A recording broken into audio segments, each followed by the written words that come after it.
Sir काय सांगाल sir, हा अपघात साधारण किती वेळेला, कोणत्या वेळेला झाला आणि किती जखमी आहेत, किती मृत्युमुखी आहेत?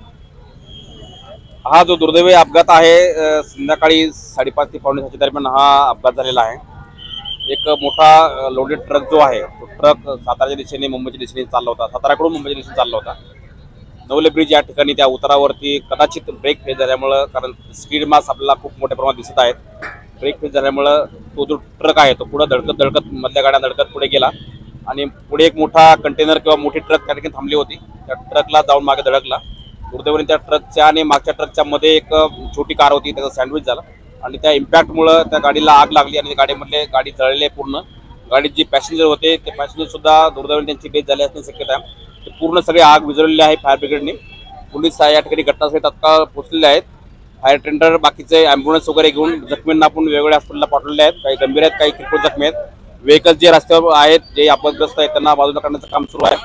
जे इम्पॅक्ट झालेलं आहे ते पूर्ण व्हेकल्स आपण बाजूला करत आहोत आणि जे डेथ आहे ते डेथ पुढची कारवाई आहे पुढची कारवाई आपण करत आहोत। आता अपघात कशामुळे झाला याचा पूर्ण तपास आपल्याला या ठिकाणी केला जाईल, परंतु सध्या जे अपघातग्रस्त व्हेकल्स आहेत ते बाजूला काढण्याचं काम सुरू आहे। जे डेथ आहेत ते डेथला जे डेड बॉडीज आहेत ते आपण ससून हॉस्पिटलला पाठवत आहोत। प्राथमिकदृष्ट्या अशी माहिती आहे की 6 ते 7 लोकांचं डेथ या ठिकाणी झालेलं आहे। अजूनही काही जखमी आहेत, गंभीर जखमी, त्यांना वेगवेगळ्या हॉस्पिटलला ॲडमिट केलेलं आहे। सध्या ही प्राथमिक माहिती आहे, बाकी तपास सध्या आपल्याला सुरू आहे। ट्रॅफिक सुरू डायव्हर्ट केलेला आहे। नागरिकांना सुद्धा विनंती की कृपया एक अर्धा 1 पाऊण तास या ठिकाणी ह्या रस्त्याने न येता दुसरा डायव्हर्ट जो आहे डायव्हर्जन त्याचा मार्गाचा वापर करावा। बरं, अपघातग्रस्त सर आकडा किती असू शकतो? अपघात एक 20-25 लोक, 20-25 व्हेकल जे आहेत ते अपघातग्रस्त आहेत। त्याच्यामध्ये आता असेसमेंट घ्यायचं काम सुरू आहे, ते पूर्ण झाल्यानंतर आपल्याला कळेल।